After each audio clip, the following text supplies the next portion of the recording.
রাশিয়ার এই ভূ-নিক্ষেপণ অস্ত্র দেখে আমেরিকার ঘুম হারাম। রাশিয়া পরমাণু বোমা সর্ববৃহৎ আন্তঃমহাদেশীয় ক্ষেপণাস্ত্র বা আইসিবিএম RS-28 সামারসাত উন্মোচন করেছে। এর একটি দিয়ে ফ্রান্সের মতো বিশাল ভূখণ্ড পুরোপুরি ধ্বংস করে দেওয়া সম্ভব। অনলাইনে এটির ছবি প্রকাশ করেছেন রুশ মাইকিয়েভে রকেট ডিজাইন ব্যুরোর প্রধান নকশাবিদ। রুশ এই RS-28 সামারসাত ক্ষেপণাস্ত্রকে ন্যাটো জোট স্যাটার্ন-2 নামে অভিহিত করে থাকেন।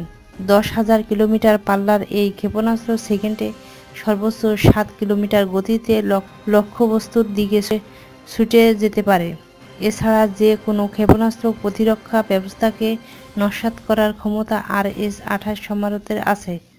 এটি 40 মেগাটন সমপরিমাণ 16টি পরমাণু বোমা বহন করতে সক্ষম। 1945 সালে হিরোশিমা এবং নাগাসাকির উপর আমেরিকা যে দুটি আণবিক বোমা ফেলেছিল, RS-28 সামারসাতে বহনকারী পরমাণু বোমাগুলো সক্ষম তার চেয়ে 2000 গুণ বেশি। রাশিয়ার বর্তমানে যেসব রুশ সীমান্তের কাছাকাছি আমেরিকা যেসব ক্ষেপণাস্ত্র প্রতিরক্ষা ব্যবস্থা স্থাপন করেছে, তার কার্যকর জবাব হিসেবে এটি মোতায়েন করা হবে। আরও নতুন নতুন সংবাদের জন্য প্লিজ আমাদের চ্যানেলটিকে সাবস্ক্রাইব করুন এবং আমাদের সঙ্গে থাকুন।